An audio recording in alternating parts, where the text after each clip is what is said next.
asalaamaaleykum mbokk yi nga xam ne yéen a ngi suivre seen Batel TV ñu ngi ak le coordonnateur du mouvement Nitu Dëgg ñu gën koo xam ci Omar Sarr ñu ngi leen dalal fii ci Batel TV ñu bokk waxtaan ci li nga xam ne mooy dialogue bi nga xam ne son excellence monsieur Bassirou Diomaye Faye woote na ko mu jëm ci wàllum maanaam réforme ci li nga xam ne moo di justice bi en tant que coordonnateur mouvement Nitu Dëgg ñu ngi lay laaj lan moo ci say xalaat ak itam lan nga ciy xaar ak itam yan proposition mooy yi nga xam ne daal moom ngay xaar pour lu jëm ci suñu justice bi. waaw point bi nga xam ni moo ñu gën a intéressé ci waxtaan bi mën nañ ni mooy nan lañ war a mën a def ba justice bi am indépendance parce que fekk justice bi amul indépendance du ñu mën a liggéey normalement te boobu man gis naa ni am na ñaari point yu essentiel yoo xam ni ay actes la yoo xam ni il faut ñu poser ko pour ñu mën a am une justice indépendante bi si jiitu mooy comme ni ko président waxee woon dañu woon dina démissionner ci conseil supérieur de la magistrature na def loolu muy premier acte bi gën a fort ba pare bi nga xam day laaj aussi beaucoup de courage mooy ni ñu institutionnaliser le ministère de la justice jox ko un pouvoir autonome boo xam ni du président moo koy fal du président moo koy folli te du benn politicien mooy am pouvoir ñëw di ko manipuler sur tel ou tel dossier politique ñu bàyyi ko moom mu lire que le droit suñu jógee ci loolu aussi ñun Sénégal ci boppam dañoo soxla loi yi nekk en vigueur ñu koy doxal dañoo soxla nañ ko adapté ci suñu ay réalité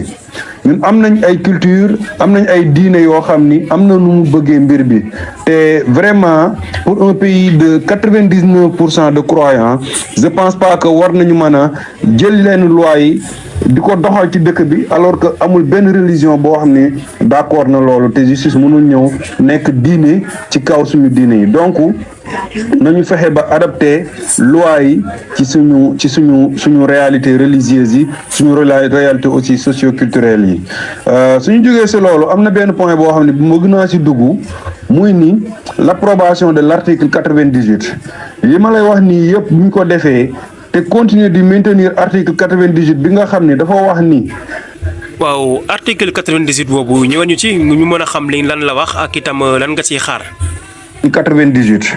li ma lay wax nii yëpp bu ñu ko defee te continuer di maintenir article 98 bi nga xam ne dafa wax ni les traités et accords ratifiés sont au-dessus de nos lois maanaam su fi président bi jógee dem ci réewu tugal ya waxtaanee fa benn mbir ci wàllu loi wala wàllu règlement ba accepté ko ba ñu signé ko rek su boobaa ñun la ca suñu loi yi waxoon dootul am njëriñ kon maanaam article boobu dañ ko war a abroger complètement parce que mënuñu nekk un pays indépendant un pays autonome un pays souverain ba pare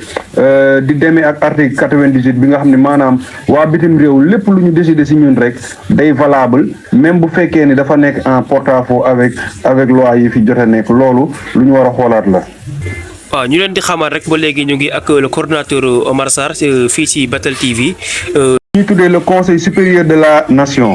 loolu dafa war a voir son existence ba pare ñu defal ko ñu institutionnaliser ko de sorte que dina am pouvoir pour jouer deux rôles par exemple il peut jouer le rôle de contrôle il peut contrôler l'État en tant que tel mais aussi il peut contrôler le ministère de la justice ba nga xam ni s'il y a des décisions judiciaires yu war a ñëw dal ci kaw réew mi te ñu xam ni lii dina fi indi ngaañ bu bëree bëri dina fi créer ay problèmes yu bëree bëri loolu war na